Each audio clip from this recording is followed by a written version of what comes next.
নমস্কার দর্শক বন্ধুরা, এই মুহূর্তের একাধিক গুরুত্বপূর্ণ খবর আপনাদের সামনে তুলে ধরতে চলেছি, তাই সময় নষ্ট না করে চলুন শুরু করা যাক ভিডিওটি। 1 নম্বর, ফলতা পুনর্নির্বাচনে চতুর্থ রাউন্ড শেষে বিপুল ভোটে এগিয়ে রয়েছে বিজেপি প্রার্থী।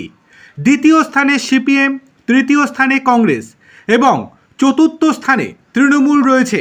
ফলতায় ইতিমধ্যেই শুরু হয়ে গিয়েছে বিজেপির সেলিব্রেশন।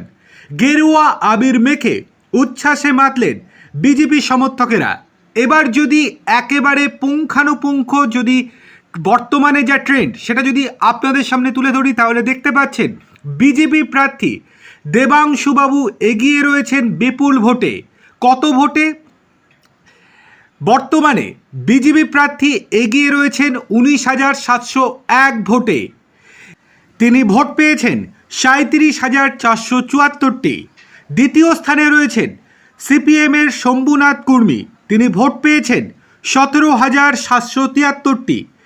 ব্যবধানের মার্জিন 19,701 ভোটে তিনি পিছিয়ে রয়েছেন। এবং তৃতীয় স্থানে রয়েছে আব্দুর রাজ্জাক মোল্লা, যিনি কংগ্রেসের প্রার্থী, তিনি ভোট পেয়েছেন 3,784টি। তিনি পিছিয়ে রয়েছেন 33,690 ভোটে। সবচেয়ে বেশি যাকে নিয়ে আলোচনা সেই জাহাঙ্গীর খান, তিনি ভোট পেয়েছেন 1904টি এবং ব্যবধানে পিছিয়ে রয়েছেন 35,570 ভোটে।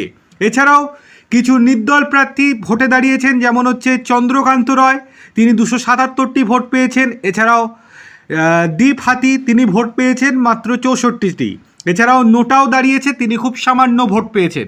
অর্থাৎ যেটা আশা করা যাচ্ছিল যে ফলতা পুনর্নির্বাচনে বিপুল ব্যবধানে জয় পেতে চলেছে বিজেপি, যা যত বেলা গড়াচ্ছে সেটাই যেন একেবারে সামনে আসতে শুরু করে দিয়েছে। চলে আসি দ্বিতীয় গুরুত্বপূর্ণ খবরে। এবার কি হার মানলেন অভিষেক বন্দ্যোপাধ্যায়? বাঘের গর্জন থেকে একেবারে বিড়ালের ম্যাও ম্যায়ে পরিণত হলো তার গলা। কলকাতা পুর নিগমের কাছে চিঠি দিয়ে সময় চাইলেন ডায়মন্ড হারবারের তৃণমূল সাংসদ তথা তৃণমূলের সাধারণ সম্পাদক অভিষেক বন্দ্যোপাধ্যায়। তার সম্পত্তি মূল্যায়ন ও বাড়ির বেআইনি অংশ ভাঙার বিষয়ে নোটিশ দেয় কলকাতা পৌর নিগম। সেই বিষয়ে তথ্য জমা দেওয়ার জন্য এবার কলকাতা পুরসভাকে আইনজীবী মারফত চিঠি দিলেন অভিষেক বন্দ্যোপাধ্যায়। এখানে উল্লেখ্য, এর আগে বাড়ির বেআইনি অংশ নিয়ে প্রশ্ন করে সাংবাদিকরা অভিষেকের রোষের মুখে পড়েছিলেন। ক্ষুব্ধ অভিষেক বলেছিলেন, কলকাতা পৌর নিগমে গিয়ে জিজ্ঞাসা করুন অবৈধ অংশটা কোথায়। তবে এবার কার্যত সুর নরম করে চিঠি পাঠালেন তিনি, কারণ জানেন কোনো কিছু করার নেই তার। কলকাতা পুরসভার সূত্রের খবর, অভিষেককে তথ্য দেওয়ার জন্য যে সময় দেওয়া হবে পৌর নিগমের পক্ষ থেকে, তবে এই বিষয়ে অনুমোদনের জন্য তা পুরসভার কমিশনারের কাছে যাবে। তারপর কমিশনার স্থির করবেন পুরো বিষয়টি আদৌ কি সময় দেওয়া হবে নাকি যে ডেডলাইন বেঁধে দেওয়া হয়েছে তার মধ্যেই পুরো তথ্য দিতে হবে। দেখার বিষয় শেষ পর্যন্ত এই জল কত দূর গড়ায়। চলে আসি পরের গুরুত্বপূর্ণ খবরে। রাজ্যে পালা বদলের পরে অ্যাকশন মোডে পুলিশ। ভোট পরবর্তী সন্ত্রাস ও দুর্নীতিতে যুক্ত থাকা তৃণমূল নেতা নেত্রীদের ছাড়া হবে না, সেই বার্তা দিয়েছেন মুখ্যমন্ত্রী শুভেন্দু অধিকারী। এবার গ্রেপ্তার রাজারহাটের নিউ টাউনের তৃণমূল পঞ্চায়েত প্রধান। জাংড়া হাতিয়ারা 2 নম্বর পঞ্চায়েতের প্রধান রীতা গায়েনকে গ্রেপ্তার করল পুলিশ।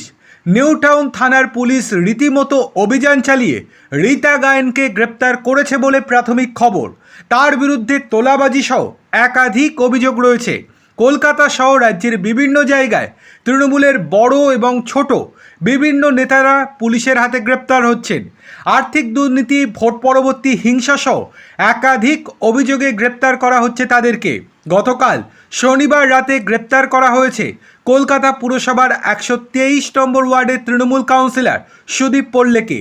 16 নম্বর বোর্ডের চেয়ারম্যান হিসেবেও দায়িত্বে রয়েছেন তিনি। তার বিরুদ্ধে তোলাবাজির অভিযোগ দায়ের হয় ঠাকুরপুকুর থানায়। কলকাতার পুলিশ তাকে রাতে গ্রেপ্তার করে। তিনি অত্যন্ত প্রভাবশালী নেতা বলে এলাকায় পরিচিত। চলে আসি 4 নম্বর গুরুত্বপূর্ণ খবরে। বেলেঘাটার মাঠপুকুরে তৃণমূলের বেআইনি পার্টি অফিস ভাঙলেন জমির মালিক। 2021 সালে ক্ষমতায় আসার পর বেলেঘাটার মাঠপুকুর এলাকার ঝর্ণাকুণ্ডুর বাড়ির একটি অংশ জোর করে দখল করে নেওয়া হয়েছিল বলে গুরুতর অভিযোগ। ক্লাব করার নাম করে জোর করে নেওয়া হয়েছিল জমি। এরপর সেখানে রাতারাতি তৃণমূলের কার্যালয় তৈরি করে ফেলেছিলেন এলাকার তৃণমূল কর্মী এবং নেতারা। তেমনটাই অভিযোগ জমির মালিক ঝর্ণাকুণ্ডুর। 2026 সালে রাজ্যে রাজনৈতিক পালাবদলের পরে তাই নিজের উদ্যোগে ওই পার্টি অফিসে বুলডোজার চালিয়ে জমি ফেরত নিলেন তিনি।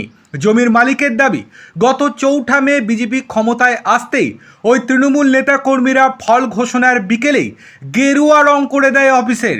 এরপরই স্থানীয় বিজেপি নেতাদের সঙ্গে যোগাযোগ করেন জমির মালিক। শনিবার জমির মালিকের ইচ্ছাতেই বেআইনিভাবে দখল করা তৃণমূলের কার্যালয় ভেঙে দেয়া হলো। গতকাল শনিবার বেলেঘাটার 57 নম্বর ওয়ার্ডের মাঠপুকুরে তৃণমূলের দখলে থাকা ব্যক্তি মালিকানাধীন পার্টি অফিস তাদের ফিরিয়ে দেওয়া হবে বলে জানিয়ে দেন বাড়ির মালিক নিজে। জানান, পার্টি অফিস ভেঙে তিনি দখল নেবেন তার নিজের জমির। অন্যদিকে রাজ্যে ক্ষমতায় হারানোর পর শনিবার দলের অস্থায়ী সদর দপ্তর ছাড়ার নোটিশ পেয়েছে তৃণমূল। বাইপাস সংলগ্ন মেট্রোপলিটন এলাকায় ভাড়া নেওয়া বহুতল ভবনটি খালি করে দেওয়ার নির্দেশ দিয়েছেন বাড়ির মালিক। ইতিমধ্যে তিনি তৃণমূল নেতৃত্বকে মৌখিকভাবে বাড়ি ছেড়ে দেওয়ার কথাও জানিয়েছেন। অর্থাৎ চারিদিক থেকে যে অস্বস্তিতে পড়েছে তৃণমূল, সেটা আর বলার অপেক্ষা রাখে না। চলে আসি পরের গুরুত্বপূর্ণ খবরে। কলকাতা পুরসভা থেকে নথি সরানো হচ্ছে বলে অভিযোগ। বেআইনি নির্মাণের মধ্যে পুরসভা থেকে একের পর এক নোটিশ সরানোর গুরুতর অভিযোগ তুললেন বিজেপি নেতা তথা 45 নম্বর ওয়ার্ডের কাউন্সিলর সন্তোষ পাঠক। ট্রেজারি বিল্ডিংয়ে জড়ো করে রাখা বস্তাবন্দি নথি রাতের অন্ধকারে সরিয়ে ফেলা হতে পারে বলে আশঙ্কা সন্তোষ পাঠকের। ইতিমধ্যে অনেক নোটিশ সরিয়েও ফেলা হয়েছে। নেপথ্যে তৃণমূলের হাত, সন্দেহ বিজেপি নেতার। ঘটনাকে কেন্দ্র করে রাজনৈতিক আঙিনাতেও চর্চা শুরু হয়েছে। ইতিমধ্যেই পুরসভার সচিবের কাছে মৌখিক অভিযোগ করেছেন তিনি। রাতের নিরাপত্তা আরও বাড়ানো হোক, এই দাবিও জানিয়েছেন। পুর সচিব কিশোর কুমার বিশ্বাসকে নিয়ে পুরসভার ট্রেজারি বিল্ডিংয়ে হানাও দেন বিজেপি কাউন্সিলর। তার দাবি, পুরসভার কর্মী ও আধিকারিকদের থেকে তিনি স্পষ্ট বার্তা পেয়েছেন যে তৃণমূল জামানায় যেসব অবৈধ কাজকর্ম হয়েছে তার প্রত্যেকটি ফাইল প্রতিটি রাতে পাচার হয়ে যাচ্ছে তৃণমূলের ইন্ধনে। দেখার বিষয় অভিযুক্তরা শেষ পর্যন্ত ধরা পড়ে কিনা। চলে আসি শেষ গুরুত্বপূর্ণ খবরে। সরকার বদলাতেই পাল্টি মারলেন মমতার প্রিয় নেতা। রাজ্যের নতুন বিজেপি সরকার এবং মুখ্যমন্ত্রী শুভেন্দু অধিকারীকে ধন্যবাদ জানালেন তৃণমূলের চিকিৎসক নেতা শান্তনু সেন, যাতে নিঃসন্দেহে অস্বস্তি বাড়ল তৃণমূলের। শনিবার রাতে সমাজ মাধ্যমে পোস্ট করে রাজ্যের স্বাস্থ্যক্ষেত্রে উন্নয়নের জন্য নতুন সরকারকে অভিনন্দন জানিয়েছেন তিনি। শান্তনু তৃণমূলের রাজ্যসভার সাংসদ ছিলেন। আরজিকর আন্দোলনের সময় দল বিরোধী মন্তব্যের অভিযোগ উঠেছিল তার বিরুদ্ধে। পরে তাকে সাসপেন্ডও করা হয়েছিল।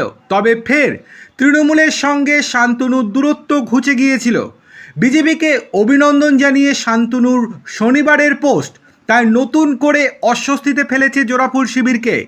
সমাজ মাধ্যমে বা সোশ্যাল মিডিয়াতে শান্তনুবাবু লিখেছেন, চিকিৎসা আন্দোলনের দীর্ঘদিনের সৈনিক হিসেবে ইন্ডিয়ান মেডিকেল অ্যাসোসিয়েশনের সর্বভারতীয় সভাপতি ও Indian medical association Bengal state ব্রাঞ্চের বর্তমান রাজ্য সম্পাদক হিসেবে বাংলার নবনির্বাচিত বিজেপি সরকার ও তার মাননীয় মুখ্যমন্ত্রী শুভেন্দু অধিকারীকে রাজ্যের স্বাস্থ্যক্ষেত্রে একাধিক উন্নয়ন ও জনকল্যাণমুখী প্রকল্প গ্রহণ করার জন্য আন্তরিক ধন্যবাদ, অভিনন্দন ও কৃতজ্ঞতা জানায়। আর এই নিয়ে মুখ খুলতে নারাজ তৃণমূল কংগ্রেস। বুঝতে পারছে যে হাওয়া ঘুরে গিয়েছে। এখন প্রত্যেকটা নেতায় নিজের সুবিধার জন্য রং পাল্টানোর চেষ্টা করছে, অর্থাৎ তেল দিচ্ছেন যে এই শান্তনুবাবু, সেটা আর বলার অপেক্ষা রাখে না।